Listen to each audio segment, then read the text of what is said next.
ध्वनि का उच्चारण, फिर गायत्री मंत्र। ओम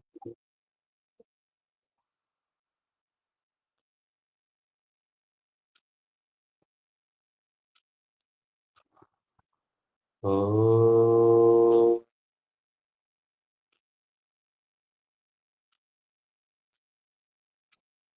ओम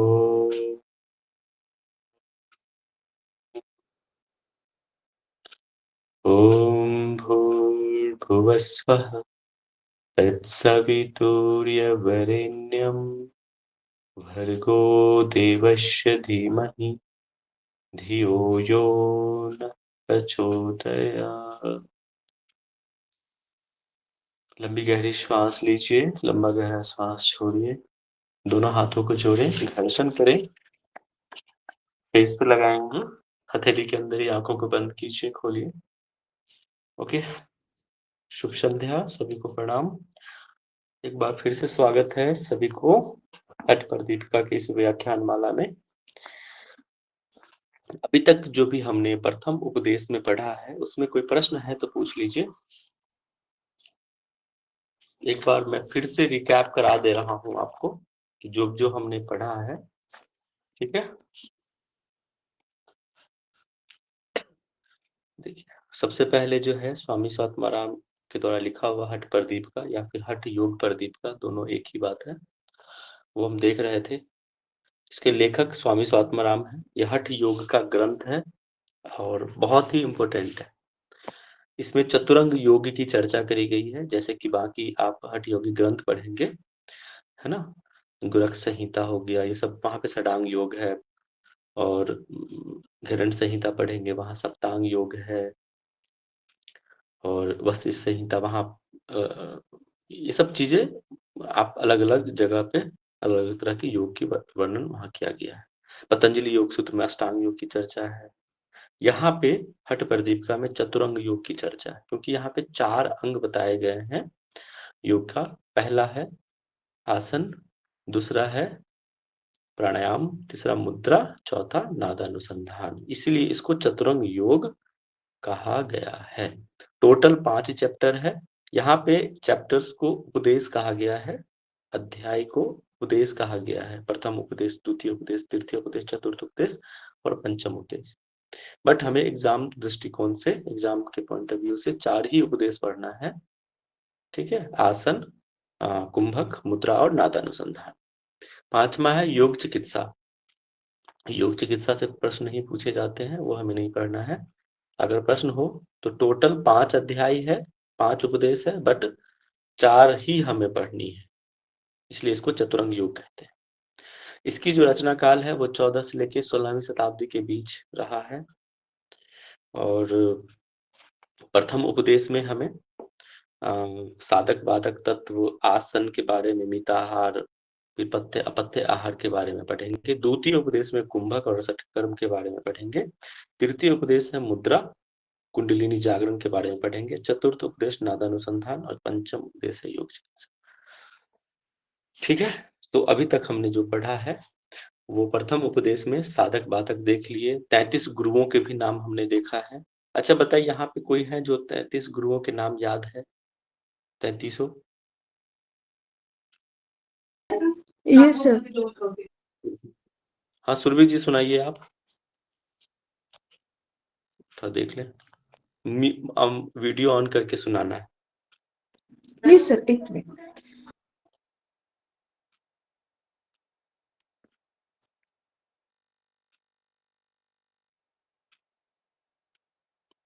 ठीक है, तब तक आप रिवीजन कर लीजिए। अभी मैं आपको बता दूं, 33 गुरुओं के नाम। पहले स्वामी स्वात्माराम ने शिव जी को प्रणाम किया है, फिर नाथ संप्रदाय के गुरुओं को, जैसे मत्स्येंद्र नाथ हो गया, गोरक्षनाथ को प्रणाम करके फिर उन्होंने योग के बारे में आगे बात करी है। ठीक है, हठ योग का जो उद्देश्य रहा है वो है राजयोग की प्राप्ति करना।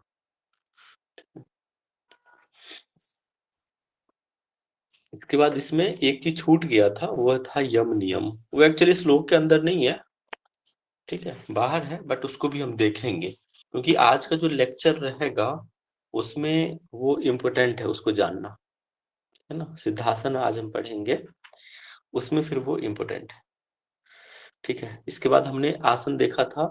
कौन कौन से आसन देखे थे, हिमांशु बताइए अभी तक। स्वस्तिकासन, गोमुखासन, वीरासन, कुकुटासन, कूर्मासन, उत्तान कूर्मासन, उसके बाद धनुरासन, मत्स्येंद्रासन, पश्चिमोत्तानासन, मयूरासन, शवासन, इतने देख लिए। अच्छा, इसमें मैंने क्या बताया था, एक चीज, इच्छा जी आप बताइए, आसनों में सबसे पहले कि लाभ कहाँ से शुरू होता है और कहाँ तक लाभ नहीं है इसमें। सर 7 तक लाभ नहीं है सर, 7 के बाद शुरू होते हैं लाभ। एग्जाम के पॉइंट ऑफ व्यू से देखा जाए तो 8 के बाद ज्यादा महत्वपूर्ण है, बट आपको पढ़ना सारे ही है। तो हम जो है आज सिद्धासन पढ़ेंगे, लाभ भी देख लिया था, लास्ट में मैं क्वेश्चन आंसर करूंगा, उसमें मैं कवर करा दूंगा बाकी के जो चीज है। उससे पहले मैं आपको ये आज यम नियम पहले बता देता हूँ कि क्या है यम नियम। अच्छा बताइए, यम नियम कितने हैं, पद्मा जी आप बताइए। 10। क्या सर आपको पता 10 है है कौन? हाँ, सर, 5 नियम 5 यम। अरे अभी 10 बोला था। 10-10 ही हैं दोनों सर। और 5 10 नियम। यम है, 10 नियम है। नहीं नहीं, 5 है 5 ना है, वो। 5 है उनके नाम। पतंजलि पतंजलि योग सूत्र में। अच्छा नाम बताइए 5 कौन से हैं, कौन बता रहे थे, बताइए। सर हठ प्रदीपिका के अनुसार यम 5 दे रखे हैं। हम्म क्रोध, गुरु, शुश्रूषा, शौच, आहार, लाघव और अप्रमाद। और नियम ये है कहाँ पढ़ा था, अहिंसा। जी कहाँ पढ़ा था ये? सर, ये हठ प्रदीपिका की बुक में ही है, पेज नंबर 21। 21। हाँ जी। अच्छा चलिए तो देखते हैं। मुझे भी पता चल जाए। 21 21 21।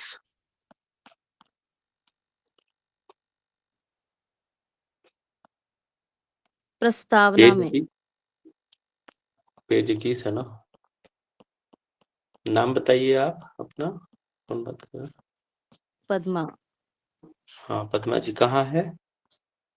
सर प्रस्तावना दे रखी है ना इसमें, पेज जहाँ प्रस्तावना दे रखी है उसी वाले पेज पर है, उसके मतलब नेक्स्ट पेज पे। प्रस्तावना वाले में, वो तो फिर हाँ जी स्टार्टिंग हाँ में है। जी। हाँ जी हाँ जी, स्टार्टिंग में दे रखी है, यहाँ से स्टार्ट ही नहीं है, जहाँ से श्लोक स्टार्ट है वहां से नहीं, उससे पहले से।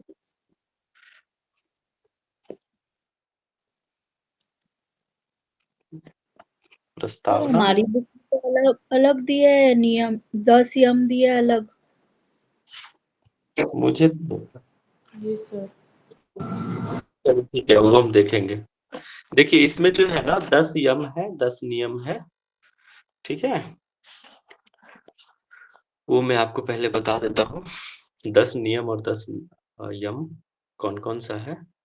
थोड़ा सा इसमें क्या है मिस्टेक। सर मैं फोटो सेंड कर दूंगी इसकी ग्रुप में। नहीं नहीं, जो होगा यही क्लियर हो जाएगा, जी सर। आपको भी कंफ्यूजन दूर हो जाएगा। वो मैं देखता हूँ बाद में, आपकी लास्ट में देखेंगे ना, क्वेश्चन आंसर जब करेंगे ना उस वक्त हमें याद दिला दीजिएगा। जी अभी मैं सर। देख, कहाँ गया यम नियम। Sir page number 9। Page number 9 है क्या?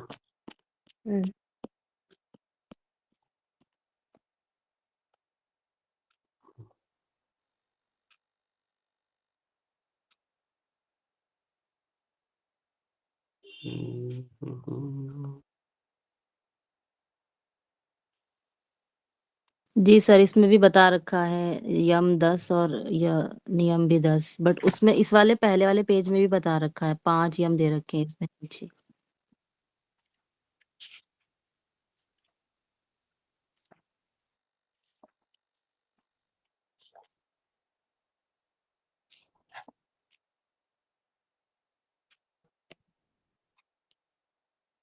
मैं पहले यम नियम बता देता हूँ, है ना, इसके बाद फिर सिद्धासन पे जाएंगे।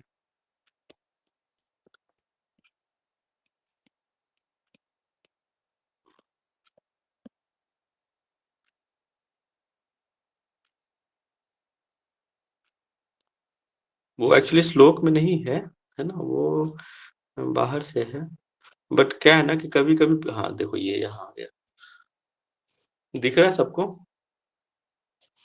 Yes sir. हाँ देखो यहाँ पे, सर है ना, पेज नंबर क्या है ये बता दीजिए। देखिए आप बुक देखेंगे, पेज नंबर है 9। 9 है, 6, 7, 8, 9 नंबर है, 9 नंबर का है पेज, आप बुक देखिए। देखिए कह रहा है कि अहिंसा, सत्य, अस्तेयम, ब्रह्मचर्य, क्षमा, धृति, दया, आर्जम, इसको अन्वय करके तोड़ के पढ़ोगे ना तो दया अलग है, आर्जव अलग है।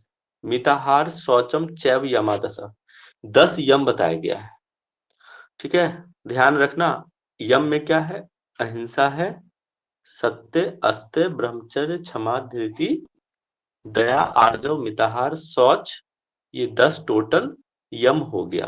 अहिंसा के बारे में आपको पता ही है, सत्य मतलब आप ऑलरेडी आप जानते ही हैं, ट्रूथ, है ना, अहिंसा नॉन वायलेंस, अस्त्य मतलब चोरी नहीं करना, ब्रह्मचर्य, ब्रह्मचर्य का मतलब पता है, हाँ मतलब ब्रह्मचर्य का पालन करना जो चीजें, क्षमा, धृति, और इस धृति, धृति का मतलब क्या होता है बताओ?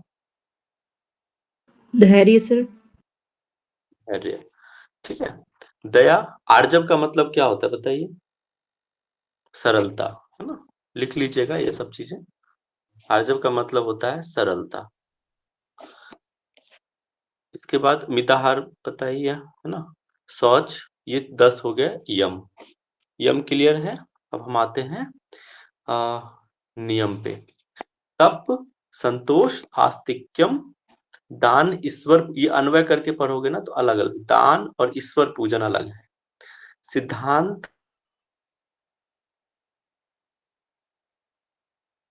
वाक्यम अलग है। श्रवणम, ही मति च तपोभूतम, यहाँ पे आप याद रखो, ही का मतलब क्या होता है? लज्जा, है ना। मति मतलब बुद्धि, और तपोहुतम, तप, और यहाँ पे ना तप नहीं होना चाहिए, मिस्टेक है, ऑलरेडी तप तो है यहाँ पे, तो तप की जगह यहाँ पे क्या होगा, जप होना चाहिए, ये मिस्टेक है, जपो हुतम होगा, और हुतम का मतलब होता है हवन। ओके, ये मिस्टेक है, ये आप ध्यान में रखिएगा, मेरे हिसाब से मिस्टेक है, तप की जगह यहाँ पे जप होना चाहिए, और हुतम, हुतम का मतलब हवन। क्लियर हुआ? ये क्लियर है? यम नियम क्लियर हुआ? Yes sir. याद कर लीजिएगा, कई बार हाँ पूछ सकता है। पॉइंट कीजिएगा कि यहाँ पे जो है अहिंसा जो है यम है। अब क्यों इसको मैंने पढ़ाया अभी आपको पता चल जाएगा। अब हम आते हैं सिद्धासन पे।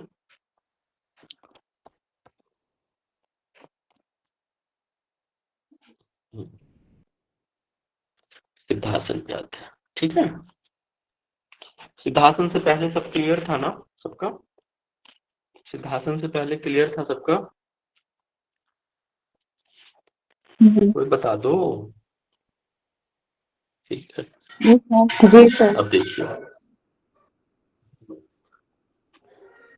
योनि स्थानकम गृह मूल घटितम कृत्वा दृढ़ विन्यसेत मेड पादकम थैकमेव हृदय कृत्वा हनुम सुस्थिरम। इम्पोर्टेंट है, इसमें क्या क्या पॉइंट्स आपको याद रखनी है वो ध्यान में रखना है। आप अगर श्लोक ना भी याद करो चलेगा, बट जो पॉइंट्स याद करने वाले हैं वो मैं अभी आपको बता देता हूँ। स्थानु संयमेत इंद्रियो अचल दृशा पश्येत भ्रू अंतरम होत न कपाट कम भेद भेद जग होत न भो मोक्ष कपाट भेद का जनकम सिद्धासनम प्रोच्यते। अब देखो क्या क्या याद रखना है इसमें, क्या कहा है, पहले विधि बता दिया है, ऊपर वाले में विधि बताया क्या कि पांव के एड़ी को मूल में रखना है। किस किस मतलब पहले तो ये समझो कि सिवनी क्या होता है ना। पांव की एड़ी को सिवनी में अच्छी तरह लगाना है। सिवनी क्या होता है? जेनाइटल ऑर्गन और एनस के बीच का जो स्थान है उसको हम सिवनी कहते हैं। समझ में आया? मल गुदाद्वार और जननेंद्रियों के जो बीच का जो स्थान है उसको हम सिवनी प्रदेश कहते हैं। तो सिद्धासन में क्या करना है कि एक पांव के एड़ी को उस सिवनी प्रदेश पे लगाना है, ठीक है, और दूसरे पैर को मिड्र पादकम थैकमेव, मतलब दूसरे पैर को मिड्र पे लगाना है। अब समझो मिड्र क्या होता है। मिड्र तो जेनाइटल ऑर्गन के जस्ट ऊपर का जो हिस्सा होता है थोड़ा सा उभरा हुआ रहता है, ठीक है, उसको हम कहते हैं मिड्र। ठीक है, तो जेनाइटल के ऊपर यहाँ पे ना शिश्न दर्श बोला है, मतलब पुरुष का जो जेनाइटल ऑर्गन होता है उसको हम शिश्न कहते हैं, पेनिस कहते हैं। तो यहाँ पे चाहे पुरुष हो चाहे महिला हो, उनके जेनाइटल ऑर्गन के ऊपर दूसरे पैर के एड़ी को रखना है। ठीक है, विधि समझ में आ गया। और फिर क्या करना है? हृदय कृत्वा हनुम सुस्त। अब हनुम का मतलब क्या होता है? चिबुक, चिन्ह। उसको कहाँ लगाना है? हृदय के पास लगाना है। इससे क्या प्रतीत होता है? कौन सा बंध लगाना है? जालंधर। जालंधर बंध लगाना है। तो आप ध्यान में रखेंगे कि सिद्धासन में क्या लगाना? जालंधर बंध लगाना। और फिर क्या करना है? स्थानु संयमित इंद्र। अब इंद्रियों को संयमित करके दृष्टि अचल होनी चाहिए, एक जगह दृष्टि होना चाहिए, देखना। पश्येत मतलब देखना। कहाँ देखना है? भ्रू अंतरम, दोनों भावों के बीच का स्थान, आइब्रो सेंटर, आज्ञा चक्र, भूमध्य दृष्टि, दोनों भावों के बीच का स्थान, वहां देखना है। ठीक है, ये तो विधि हो गया। अब यहाँ लाभ दे दिया कि मोक्ष कपाट मतलब मोक्ष का जो कपाट है उसको भेदन करता है, मोक्ष की प्राप्ति करता है। ठीक है, इसी को सिद्धासन करते हैं। सिद्धासन के अभ्यास से क्या होगा? मोक्ष की प्राप्ति। अब आप पॉइंट्स लिखोगे। पहले तो विधि हो गया कि आपने पैर की एड़ी को सिवनी प्रदेश पे लगाना। दूसरा कहाँ लगाना? मेद्र पे लगाना। सिवनी प्रदेश कहाँ होता है? जेनाइटल ऑर्गन और मलगुदा द्वार के बीच का स्थान, उसको सिवनी प्रदेश कहते हैं। मेद्र का स्थान होता है जेनाइटल ऑर्गन के जस्ट ऊपर का स्थान, जो उभरा हुआ रहता है, उसको हम मेद्र कहते हैं। वहां पे एक एड़ी को, दूसरे पैर की एड़ी को लगाना।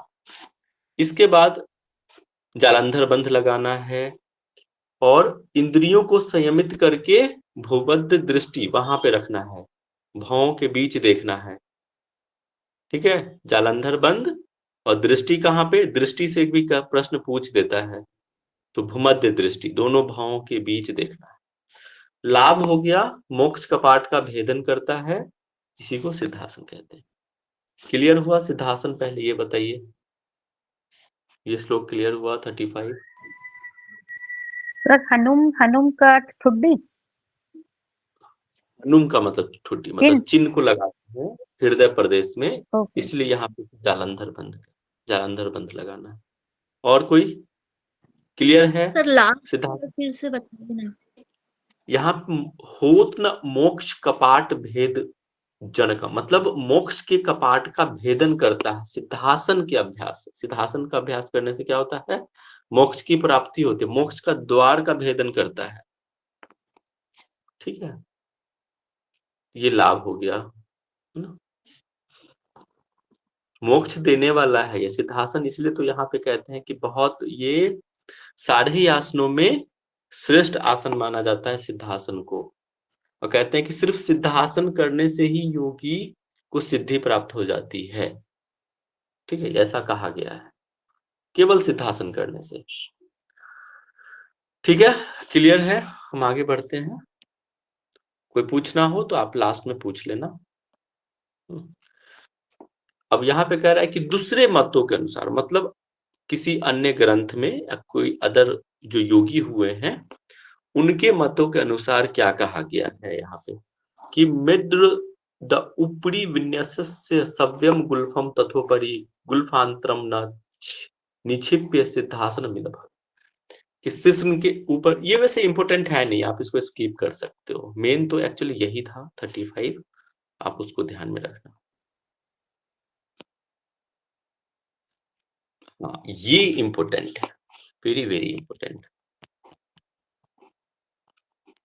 ठीक है, स्टार मार्क। एतत् सिद्धासनम प्राहुरन्य वज्रासनम विदु मुक्तासनम वदन्ते के प्राहुर गुप्तासनम परे। अब कह रहा है कि एतत् सिद्धासनम मतलब इस सिद्धासन को दूसरे जन है, अन्य लोग जो है क्या कहा है, वज्रासन कहा है। विदु मतलब जानकार होते हैं, अन्य जानकार लोग जो है सिद्धासन को वज्रासन भी कहा है, मुक्तासन भी कहा है, और क्या गुप्तासन कहा है। तो 3 नाम हो गए। बहुत क्वेश्चन पूछते हैं इससे, आप अगर नेट का देख लो या फिर किसी अन्य भी योगा से रिलेटेड कोई भी एग्जाम आप होता है ना, जैसे वाईसीबी का एग्जाम हो गया। देखो हठ प्रदीप का ना बहुत इंपॉर्टेंट, मतलब हठ योगी ग्रंथ है, इसलिए अपन इसको सबसे पहले पढ़ते हैं। इसी का रेफरेंस लेकर अन्य हठ योगी ग्रंथ भी बने हैं। बहुत सारा सिमिलर आपको मिलेगा हठ रत्नावली में।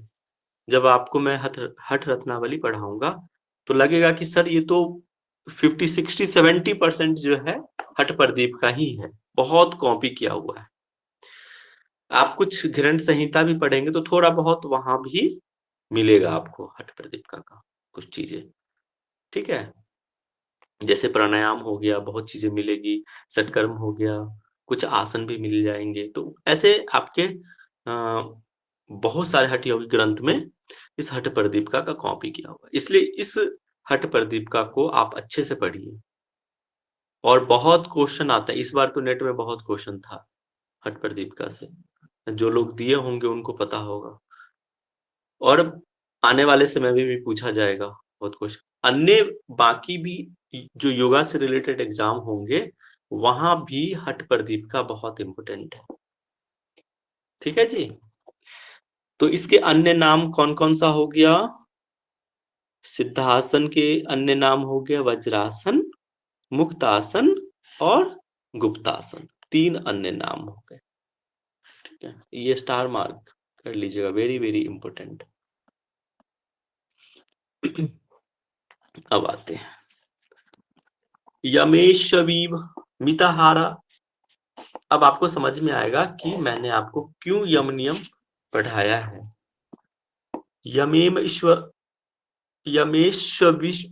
यमेश्वीव मिताहारा अहिंसा नियमेशवीव मुख्यम सर्वासनेव वेकम सिद्धा सिद्धासनम विदु। थोड़ा सा संस्कृत मेरी थोड़ी सी तंग है, प्लीज इसको आप अदरवाइज ना ले, बट मुख्य बात समझिए कि यम में मिताहार श्रेष्ठ, नियम में अहिंसा श्रेष्ठ, और सारे ही आसनों में सिद्धासन, सारे आसनों में सिद्धासन श्रेष्ठ। ठीक है, अब सर आपको, हाँ जी पूछिए। सर पर इसमें तो यम में दिया हुआ है सर वो अहिंसा हाँ, ना। यही तो बात है, इसलिए तो मैंने पढ़ाया वो, मुझे पता था कि ऐसे प्रश्न जरूर आएगा। देखो अगर क्वेश्चन पूछता है कि नियम में श्रेष्ठ कौन है तो अहिंसा, टिक करके आइएगा। यम में श्रेष्ठ कौन है तो मिताहार, टिक करके आइएगा। और सारे ही आसनों में सिद्ध आसन को श्रेष्ठ बोला गया है, यही आपका आंसर होना चाहिए। यहाँ पे इसलिए कह रहा हूं कि थोड़ा सा हो सकता है मिस्टेक हुआ होगा, उन्होंने ध्यान नहीं दिया। ठीक है, इसलिए आप जो श्लोक में है आप उसको रट जाइए। आप क्यों है, सर कैसे एक बार है। और रिपीट करेंगे क्या? देखो अपन जब यम नियम पढ़ रहे थे तो वहां पे यम में वर्णन था अहिंसा का, लेकिन अकॉर्डिंग टू दिस श्लोक, इस श्लोक के अनुसार यहाँ पे नियम में श्रेष्ठ बताया गया अहिंसा को। ठीक है, यम में श्रेष्ठ बताया गया है मिताहार को, ठीक है। और वहां पे तो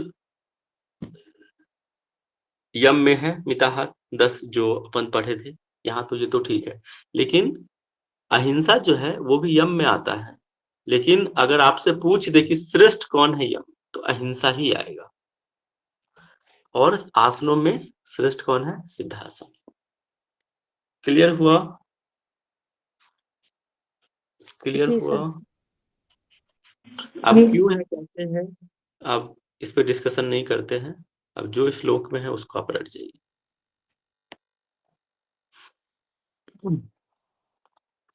अब और देखिए लाभ क्या है इसके, सिद्धासन के लाभ लिखते जाइएगा। आपने विधि लिख ली होगी, अब लाभ करके पॉइंट्स नोट डाउन करते जाइए, भले आप हिंदी में लिखे तो भी चलेगा, कोई इशू नहीं। चतुर्सिति पीठेषु सिद्धमेव सदाभ्यसेत द्वासप्तति सहस्त्राणाम नाड़ीनाम मल शोधनम, कि उन 84 आसनों में चतुर्सिति, मैंने बताया था ना 84 आसन शिव जी के द्वारा दिए गए थे, तो उसमें सिद्धमेव सदाभ्यसेत, कि इस आसन का सदा ही अभ्यास करना चाहिए, सिद्धासन का सदा ही अभ्यास करना चाहिए। इससे क्या होगा कि 72,000 द्वासप्तति सहस्त्र नाम का होता है 72,000, 72,000 नाड़ियां का मल शोधन होगा। जो हमारे नाड़ियों में जो मल जमा हुआ है उसका शोधन होगा, ठीक है। किसके अभ्यास से? सिद्धासन के अभ्यास से। तो ये एक लाभ हो गया कि नाड़ी शोधन, नाड़ियों में जो मल जमा है उसका शोधन करता है, 72,000 नाड़ियों का शोधन करता है। अब आता है ये भी इम्पोर्टेंट है, इसको भी आप याद कर लीजिएगा। देखो लाभ जहां हो वो इम्पोर्टेंट है, ठीक। आत्मध्यायी मिताहारी यावत द्वादश वत्सरम सदा सिद्धासना अभ्यास योगी निष्पत्ति मापनुयात्। और किम नये बहुर भी पीठई सिद्धे सिद्धासने सती। इसका मतलब क्या कि जो मिताहारी है ना,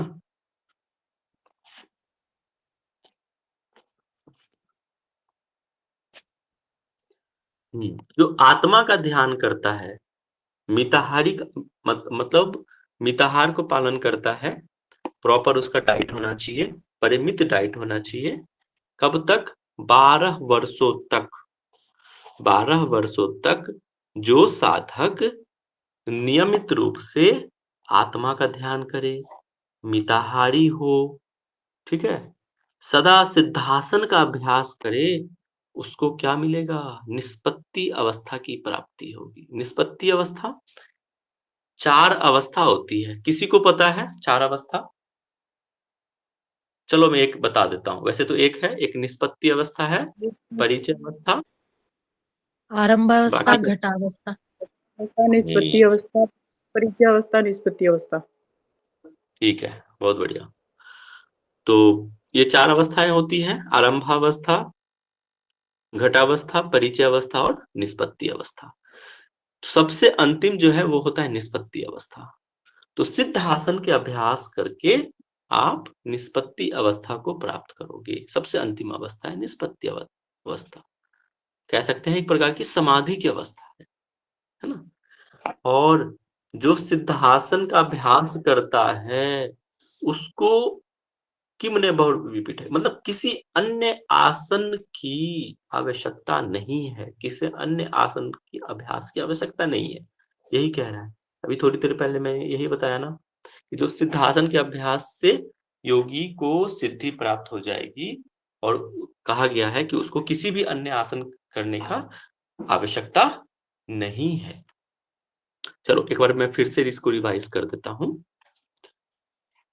जो साधक 12 वर्षों तक आत्मा का ध्यान करे, मिताहारी हो और सदा ही सिद्धासन का अभ्यास करे, उसको निष्पत्ति अवस्था की प्राप्ति होती है। और जो सिद्ध आसन का अभ्यास करेगा उसको किसी अन्य आसनों की आवश्यकता, किसी अन्य आसन को करने की आवश्यकता नहीं पड़ेगी। इसका मतलब यही है, इसको ध्यान में रखना है। तो लाभ हो गया, निष्पत्ति अवस्था का लाभ हो गया। और निष्पत्ति अवस्था कब प्राप्त होगा? आत्मध्यायी मिताहारी। और कब तक? 12 वर्षों तक। याद रखना ये। क्लियर है? 40 आगे बढ़े। सर लास्ट वाला जो सेंटेंस है ना वो, हाँ देखो, किम नई बहुर भी पिठई, किसी अन्य आसन, पिठई पीठ का मतलब आसन होता है ना, किसी अन्य सिद्ध आसन को करने की आवश्यकता नहीं है। सिद्धे सिद्धासन सती, जो सिद्धासन की आवश्यकता, जो सिद्धासन का अभ्यास करता है, ठीक है, किसी अन्य आसन का आवश्यकता नहीं है उसको। ओके, क्लियर है? आगे बढ़ते हैं ना। देखो लाभ, कई सारे यहाँ पे लाभ इसके हैं, इसीलिए सिद्धासन बहुत इंपॉर्टेंट है। लिखते जाना पॉइंट्स में। अब देखो, अब अन्य लाभ यहाँ पे, प्राणानिले सावधाने बद्धे केवल कुंभके उत्पद्यते निराशायात स्वयं मनोन्मनी कला। एक अवस्था होती है ये भी, उन्नमनी अवस्था, मनोन्मनी अवस्था। ये क्या है? एक समाधि की अवस्था है। तो वो अवस्था अपने आप ही निराशायात, अपने आप ही ये अवस्था उत्पन्न हो जाएगी। कब? जब सिद्धासन का अभ्यास करेंगे, और सिद्धासन के अभ्यास करने से प्राण अनिले सावधान बद्ध के, और प्राण वायु नियंत्रित होकर, बद्ध होकर केवल कुंभक की अवस्था प्राप्त हो जाती है। ठीक है, प्राण वायु बद्ध मतलब नियंत्रित होकर केवल कुंभक की अवस्था प्राप्त हो जाएगी। तब जाके अनायास ही उन्नमनी अवस्था को प्राप्त हो जाएगा साधक। ठीक है, ये सब और सब किसके ही लाभ हैं? ये सिद्धासन के ही लाभ है, सिद्धासन के ही अंतर्गत आता है। ओके सर एक बार रिपीट करना। देखो, प्राणा अनिले सावधाने बद्धे केवल कुंभके, कि प्राण वायु को नियंत्रित करके बांधना होता है ना, बद्धे मतलब बांध दिया हमने, प्राण वायु को बांधा और केवल कुंभक को प्राप्त किया, केवल कुंभक को अवस्था प्राप्त की। केवल कुंभक, जब आप कुंभक पढ़ेंगे ना, देखो 2 प्रकार के कुंभक मुख्यतः होता है, सहित और केवल। केवल अलग और सहित के अंतर्गत बाकी कुंभक आते हैं। केवल कुंभक में क्या होता है? ना आपको श्वास लेने और छोड़ने से आप परे हो जाते हो। बाकी में आप क्या करते हो? प्राणायाम में, कुंभक में आप श्वास लेते हैं, छोड़ते हैं, वो एक्टिव रहता है। कहीं ना कहीं किसी न किसी रूप में आप सांस ले रहे हैं, छोड़ रहे हैं। लेकिन केवल कुंभक में क्या होता है?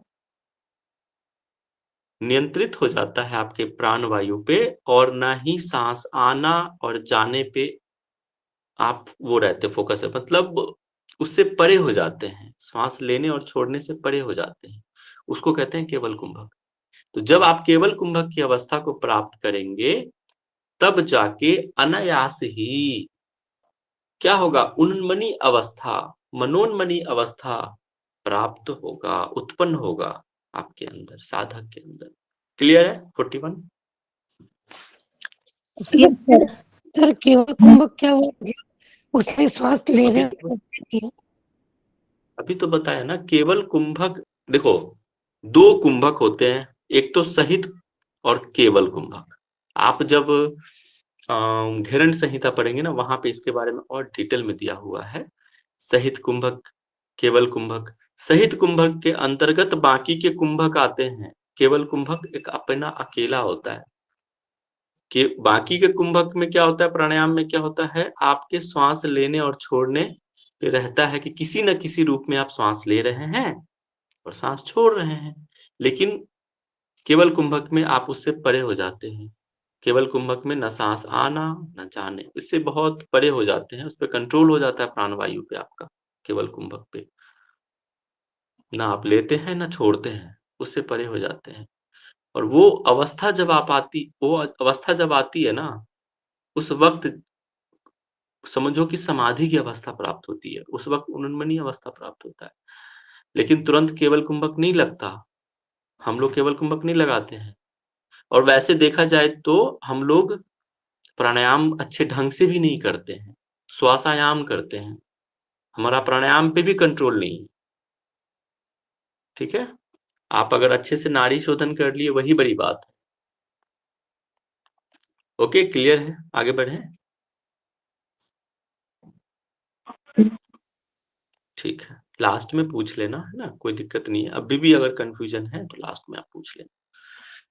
अतिक अस्मिन्नेव दृढ़े बद्धे सिद्धासने सदा बंध, हाँ ये भी इंपॉर्टेंट है, बंध त्रयम न अनायासात स्वयमेवोपजायते, कि इस प्रकार सिद्धासन का जो अभ्यास करते हैं, दृढ़ता पूर्वक आप जब सिद्धासन का अभ्यास करते हैं सदा ही, देखो लाभ है ये भी कि जब आप दृढ़ता पूर्वक सिद्धासन को अभ्यास करते हैं, ठीक है, तब जाके बंध त्रय अनायास, मतलब 3 जो बंध है हमारे, कौन कौन सा? मूल बंध, उड्डयन बंध, जालंधर बंद, उड़ियान बंद। हाँ, ये 3 बंध जो है अनायास ही लग जाता है। ठीक है, ये अपने आप ही लग जाता है जब ये सिद्ध हो जाता है सिद्धासन। तो लाभ क्या हो गया कि 3 बंध अनायास लग जाना। सिद्धासन जब सिद्ध हो जाता है तो सिद्ध होने पे 42। अब यहां देखेंगे, ये भी इंपॉर्टेंट है, इसको भी ध्यान में रखेंगे आप कि ना आसनम सिद्ध सर्दिशम न कुंभक केवलोपमा न खेचरी समा मुद्रा न नाद सदृशो लया। कह रहा है कि न आसनम सिद्ध सदृशम, कि आसनों में सिद्ध आसन के जैसा कोई नहीं है, उसके समान कोई नहीं। न कुंभक केवल, और कुंभकों में केवल कुंभक के समान कोई नहीं है। श्रेष्ठ बता रहा है ना, आसनों में श्रेष्ठ हो गया सिद्धासन, कुंभकों में श्रेष्ठ हो गया केवल। न खेचरी समा मुद्रा, और मुद्राओं में खेचरी के समान कोई दूसरा मुद्रा नहीं है। न नाद सदृशो लया, और न नाद की लय के, न ही नाद के समान कोई लय है। ठीक है, नाद सदृशो लय, नहीं नाद के समान कोई लय है, ये याद कर लीजिएगा, पूछ सकता है। क्लियर है? सिद्धासन क्लियर हुआ? Yes sir. ठीक है, अब कोई प्रश्न है? इसके बाद जो है पद्मासन आता है। पद्मासन जो है हम कल देखेंगे। अभी मैं आप लोगों से कुछ प्रश्न पूछ लेता हूं, किसी के कोई प्रश्न है तो पूछिए। हाँ प्रियंका, कुछ और बताइए। प्रियंका जी कुछ पूछना है? सर मनोन्मनी और उन्मनी दोनों एक ही चीज है? सेम है, वो एक अवस्था है अलग, कि एक समाधि की एक अवस्था होती है, मतलब एक उच्च कोटि की अवस्था जहाँ पे समाधि की अवस्था कह सकते हैं, वो मिलता है। सेम है वो, उन्मनी हो गया मनोन्मनी हो गया, दोनों ही सेम। हाँ दीदी जी कुछ पूछ रहे हैं, हैंड रेज किए हुए हैं। सर जो आपने अभी लास्ट में बताया वो भी लाभ में ही आएगा क्या, या वो अलग से है? वो अलग से है, लाभ नहीं है। जो जैसे बताया ना कि आसनों में सिद्धासन हो गया, मतलब जी। अगर श्रेष्ठ की बात करें तो आसनों में सिद्धासन, कुंभकों में केवल कुंभक, मुद्रा में खेचरी मुद्रा, और क्या था, नाद जो है लय में नाद। जी। ठीक है, ये श्रेष्ठ है। और कोई प्रश्न मैं पूछूं आप लोगों से? सर क्वेश्चन है। हाँ जी। सर ये जो अभी आपने बताया फिर तो इससे चतुरंग भी कह सकते हैं ना फिर? नहीं, चतुरंग क्या है ना, चतुरंग अलग चीज, आप कहाँ चले जा रहे हैं, ये नहीं, अलग। क्योंकि जो मेरे पास जो बुक है ना उसमें उसे चतुरंग कहा गया है। चतुरंग में इसीलिए चतुरंग कहते हैं कि इस बुक में आसन, प्राणायाम, कुंभक, मुद्रा और नादानुसंधान, ये 4 चीज बताए गए हैं, अंग। ठीक है। अब जैसे आप अष्टांग योग में जाते हैं, है ना, यम, नियम, आसन, प्राणायाम, प्रत्याहार, धारणा, ध्यान, समाधि, ये 8 अंग हो गए, तो 8 लिम्स ऑफ योगा। यहाँ पे अकॉर्डिंग टू सात्माराम क्या है, 4 लिम्स, 4 अंग बता दिए हैं, इसलिए उसको चतुरंग बोला ना, चतुर अंग, 4 अंग। ठीक है। Okay sir, okay. और उसमें तो श्रेष्ठ बताया ना, ये आसन में श्रेष्ठ हो गया आपको सिद्धासन, कुंभक में श्रेष्ठ हो गया आपको केवल, नाद में श्रेष्ठ हो, लय में नाद हो गया, और मुद्रा में खेचरी हो गया। ठीक है, ये अलग चीज है। चलिए हम पूछते हैं, आप लोग, ये बहुत इंपॉर्टेंट होता है, अभी से लेके मैं स्टार्टिंग से सारे ही आपको रिवाइज हो जाएगा, 10 मिनट दीजिए। ठीक है, सुरभि जी माइक अनम्यूट करेंगे और मेरे प्रश्नों का उत्तर दीजिए।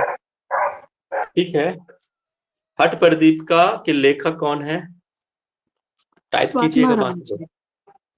ठीक है, चतुरंग योग के अंतर्गत क्या क्या आता है? आसन, प्राणायाम, मुद्रा, नादानुसंधान और ठीक है, योगिक चिकित्सा। चतुरंग योग में योगिक चिकित्सा नहीं। हाँ सॉरी ये सॉरी हाँ, हाँ, रचना काल क्या है? 1400 से लेके 1600 तक। हाँ, 14वीं शताब्दी। शताब्दी।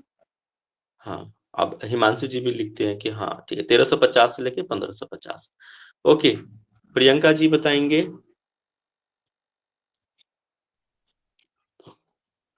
माइक अनम्यूट कीजिए और वीडियो भी ऑन कीजिए।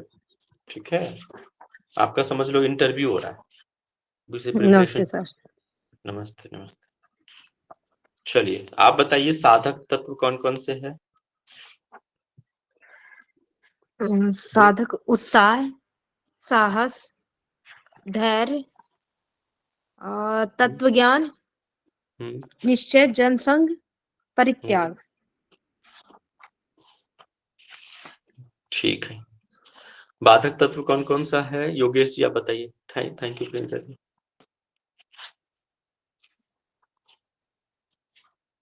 योगेश तुरंत आना है, ये भी रहिए, म्यूट वीडियो ऑन कीजिए।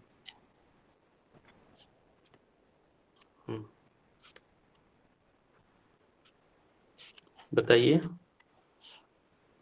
अच्छा, आपका ये लेक्चर नहीं किया? सीक्वेंस तो याद है नहीं। कोई बात नहीं, आप जैसे याद है आप बता दो, जो भी याद है बताना है, कुछ तो भी याद है बताना। अत्यधिक भोजन है, अधिक जनसंघ है,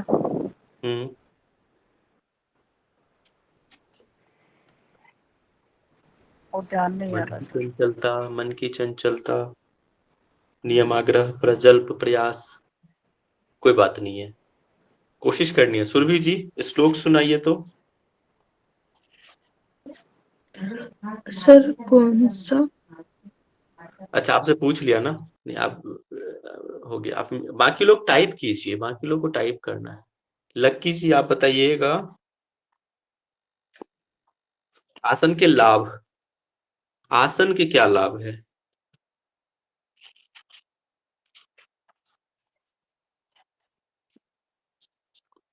लक्की जी। जी सर, शरीर में हल्कापन, मानसिक और शारीरिक स्थिरता। ठीक,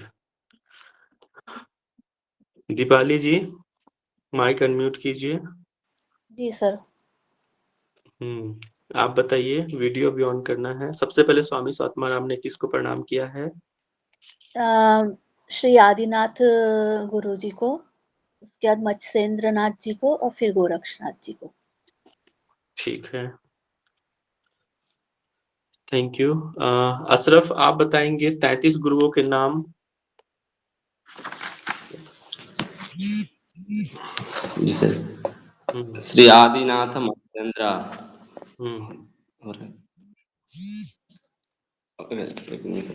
श्री आदिनाथ मत्स्येंद्र सबरानंद भैरवः चौरंगीमीन गोरक्षा विरूपाक्ष विलेशः मंथानो भैरवो योगी सिद्धिर्बुद्धश्च कंथड़िः कोरंटकः सुरानंदः सिद्धिर्पादश्च चर्पटिः कानेरी पूज्यपादश्च नित्यनाथ निरंजन कपालबिंदुनाथश्च काकचंडीश्वराहयः अल्लामः प्रभुदेवश्च घोड़ाचोली च टिंटिनिः भानुकी नरदेवश्च खंडः कपालिकस्तथा इत्यादयो महासिद्धा हठ योग प्रभावतः खंडयित्वा कालदंडम ब्रह्मांडे विचरन्ति ते। बहुत बढ़िया, बाकी लोग टाइप कीजिए। Thank you. अदिति जी, आप बताइएगा हठ योग का उद्देश्य क्या है? सर, राजयोग की प्राप्ति। वीडियो ऑन कीजिए।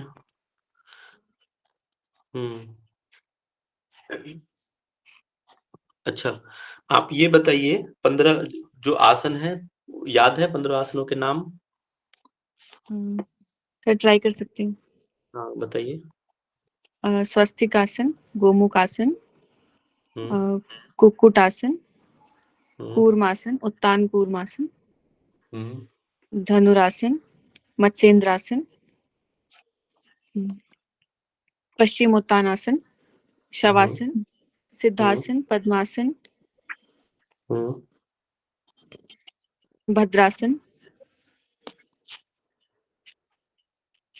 सीक्वेंस में याद नहीं। देखो 4 तो ऐसे ही बताया था ना आपको, सिद्धासन, पद्मासन, सिंहासन, भद्रासन, ऐसे 4 हो गए, और इससे पहले तो अपने पढ़ा ही है, तो टुकड़ों में याद करना है, सभी को बता रहा हूँ, ठीक है। स्वस्तिक, गौमुख, वीरा, कुर्म, कुक्कुट, उत्ता, धनु, मत्स्य, पश्चिम, मयूर, सवा, सिद्धा। सवा तक याद हो गया तो फिर शॉर्ट में याद करो, शॉर्ट फॉर्म, पूरा नहीं, ठीक है। चलिए, थैंक यू। जया जी, आप बताइएगा। हरिओम। हरिओम हरिओम।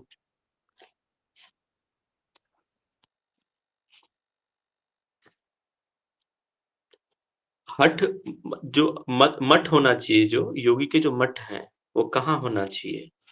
जया जी, वीडियो ऑन कीजिए और सुनाइए। श्लोक याद है तो बहुत बढ़िया, नहीं तो कोई बात नहीं, आप हिंदी में बताइए।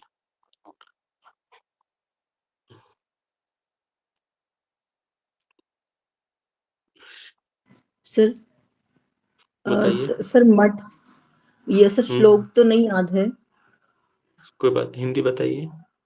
सर हिंदी में एकांत स्थान में होना चाहिए सर, और धार्मिक देश होना चाहिए जिस देश में वो है, और वो देश धन धान्य से पूर्ण होना चाहिए सर, और उपद्रव रहित होना चाहिए, और ऐसा स्थान पर होना चाहिए जहाँ पे चारों ओर मतलब छोटी सी कुटिया हो, और वहाँ पर पत्थर वगैरह ये सब नहीं हो वहाँ पर सर, उस एरिया में। ठीक है, श्लोक याद है किसी को? श्लोक पद्मा जी सुनाइए, वीडियो ऑन करके। सुराज्ये धार्मिके देशे सुभिक्षे निरुपद्रवे धनु प्रमाण पर्यंत्र शिला अग्निजल वर्जिते एकांते मठिका मध्ये स्थातव्यम हठ योगिना। योग मठ के लक्षण क्या है? ये श्लोक याद है, सुनाइए। सर वो श्लोक याद नहीं है, बट उसके लक्षण पता है। नहीं, श्लोक किनको याद है? एनीवन? अल्प द्वार रंध्र वाले? एनीवन? अशरफ, सुरभि जी सुनाइए। नहीं है सर, ये श्लोक याद नहीं है। चलिए ठीक है, अशरफ सुनाइए, वीडियो ऑन करके।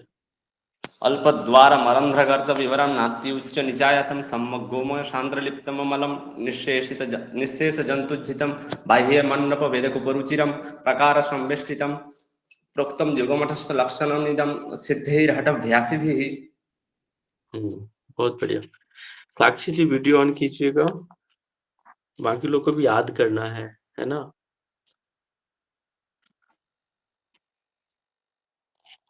सर याद नहीं होते हैं, ट्राई करते हैं पर नहीं हो पाता। इसलिए मैंने इसको अभी क्यों सुनवाया है, आपके सामने एग्जाम्पल है ना, इसीलिए।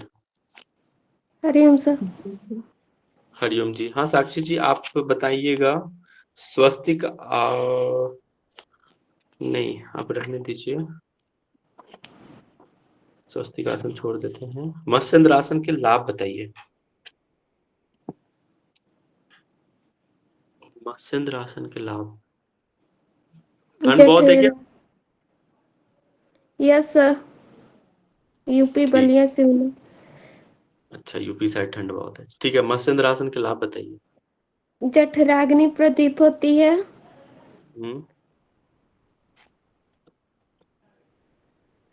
और बस एक ही याद है? कोई बात नहीं, सुन लीजिए। रागिनी जी आप बताइए।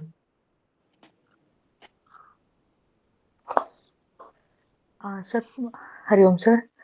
सर प्रचंड रोगों का नाश होता है और जठराग्नि प्रदीप्त होती है और कुंडलिनी जागरण होता है। ठीक है, और क्या छूट रहा है? चंद्रमंडल कुछ याद आ रहा है? चंद्रमंडल स्थिर होता है। आपने बताया था चंद्रमंडल मस्तक पे बताया था आपने कल। स्थिर होता है। पश्चिमोत्तानासन के लाभ रिया जी आप बताइएगा। Yes sir. पश्चिमोत्तानासन जठराग्नि प्रदीप्त होती है, उदर पतला होता है और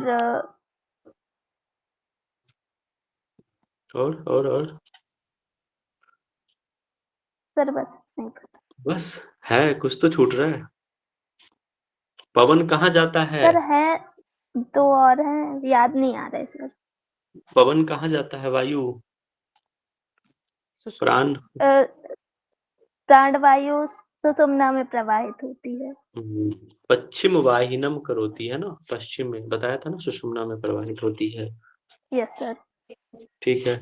मयूर आसन के लाभ बताइएगा हिमांशु।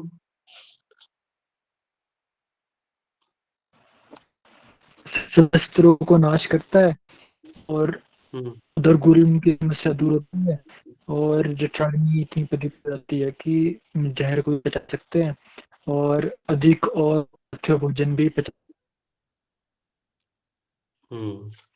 ठीक ठीक। शिव जी के द्वारा कितने आसन दिए गए हैं भारती जी आप बताइए, और उसमें भी सारभूत आसन कौन कौन से हैं?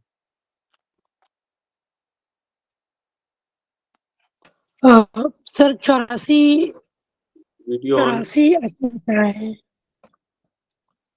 वीडियो ऑन करके बताना है।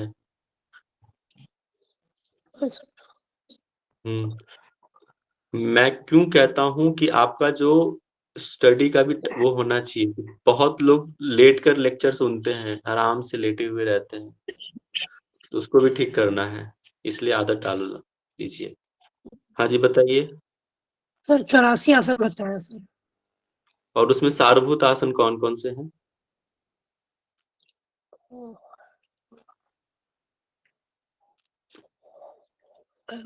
नवीन जी बताइए।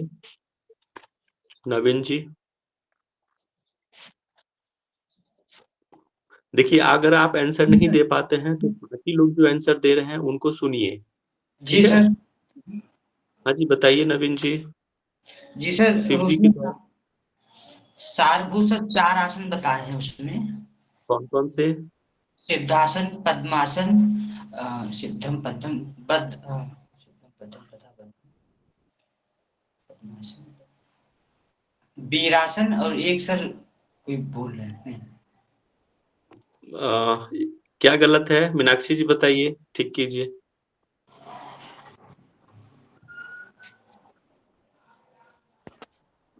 सुनना है नवीन जी? प्रणाम सर। क्या? हाँ जी, बताइए। सर भगवान शिव ने 84 आसनों का उल्लेख किया है, जिसमें वीडियो महत्वपूर्ण जो है वो 4 आसन हैं, सिद्धासन, पद्मासन, सिंहासन और भद्रासन। ठीक है नवीन जी? जी सर, जी सर। अब नहीं भूलेंगे आप, कभी नहीं भूलेंगे अब। जी, जी। सभी जी, शवासन के लाभ बताइए।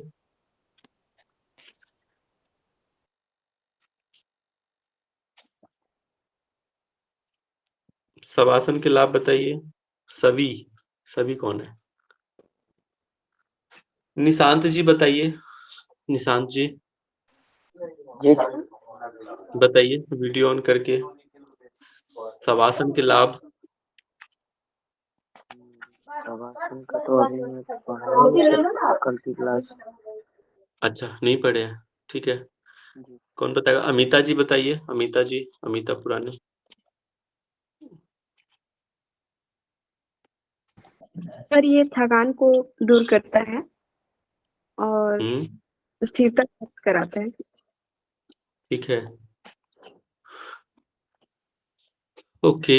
अब सिद्धासन का लाभ बताएंगे, विधि बताइएगा अदिति, और लाभ भी बताइएगा। सर विधि में आपको पहले एक एड़ी को अपने सर इंग्लिश में बोल दूं सर, पेरिनियम में रखना होता है, और दूसरा एड़ी को सर उसके ऊपर, और चिन को चेस्ट से लगाना है, और सर ये सिद्धासन का दृष्टि नहीं बताया, दृष्टि कहाँ है? दृष्टि से भ्रू मध्य में होना चाहिए। ठीक है, एक बार फिर से सुन लीजिए। सिद्धासन में अपने एड़ी को सिवनी प्रदेश पे लगाना है, जो लोग हिंदी भाषी हैं, पेरिनियम रीजन के पास, मतलब जेनाइटल ऑर्गन और मलगुदा द्वार, एनस के बीच का जो स्थान है वो सिवनी स्थान कहलाता है, पेरिनियम रीजन कहलाता है, वहां पे लगाना है। और दूसरे पैर की एड़ी को मिड पे लगाना है, जेनाइटल ऑर्गन के ऊपर वाला स्थान जो उभरा हुआ रहता है थोड़ा सा, आप जब फील करेंगे देखिए थोड़ा सा उभार रहता है, वहां पे लगाना है। ठीक है, दृष्टि भूमध्य होनी चाहिए दोनों भुजाओं के बीच, और जालंधर बंध लगाना, ये विधि है। लाभ बताएंगे ज्योति। कौन रह गया अभी? ज्योति। सर ये मोक्ष द्वार को प्राप्त करवाने, मतलब मोक्ष के सारे द्वार खोल देता है सिद्धासन। अच्छा, चलिए फिर तो शुरू कर दीजिए सब लोग, सिद्धासन करना, मोक्ष की प्राप्ति हो जाएगी। और लाभ बताइए, और भी लाभ है ना, अन्य लाभ।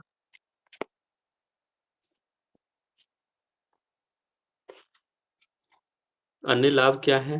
84 आसन है, उनमें हमेशा हमें सिद्धासन का निरंतर अभ्यास करना चाहिए, जिससे जो 72,000 नाड़ियां है ना, उनका मल है वो शुद्ध हो जाता है। और जो साधक 12 वर्ष तक आत्मा का ध्यान और मिताहार का पालन करता है, तो उसे निष्पत्ति अवस्था की अवस्था प्राप्त हो जाती है, और अन्य कोई भी आसन करने की आवश्यकता नहीं होती। ठीक है, इसके अन्य लाभ और कौन बताएगा? ठीक है जीतू जी, थैंक यू। कंचन, निशांत जी, ठीक है निशांत जी बताइए, अन्य लाभ बताइए। सर इसमें जब केवल कुंभक जब सिद्धासन सिद्ध होता है, तो केवल कुंभक के अभ्यास से जो उन्मनी कला है वो ऑटोमेटिक लगने लग जाती है, और सिद्धासन सिद्ध होते ही तीनों बंद भी अनायास लगने लगता है। ठीक है, लास्ट क्वेश्चन। आसन में श्रेष्ठ, कुंभक में श्रेष्ठ, और मुद्रा में श्रेष्ठ, और लय में श्रेष्ठ कौन है? सब लोग टाइप कीजिए, देखते हैं कि कौन टाइप करता है सबसे पहले। टाइप कीजिए, सबसे पहले टाइप कौन करता है? सबसे पहले टाइप कौन करता है? पूरा लिखना है, अधूरा नहीं, लक्की जी। हाँ, ओके, बहुत बढ़िया।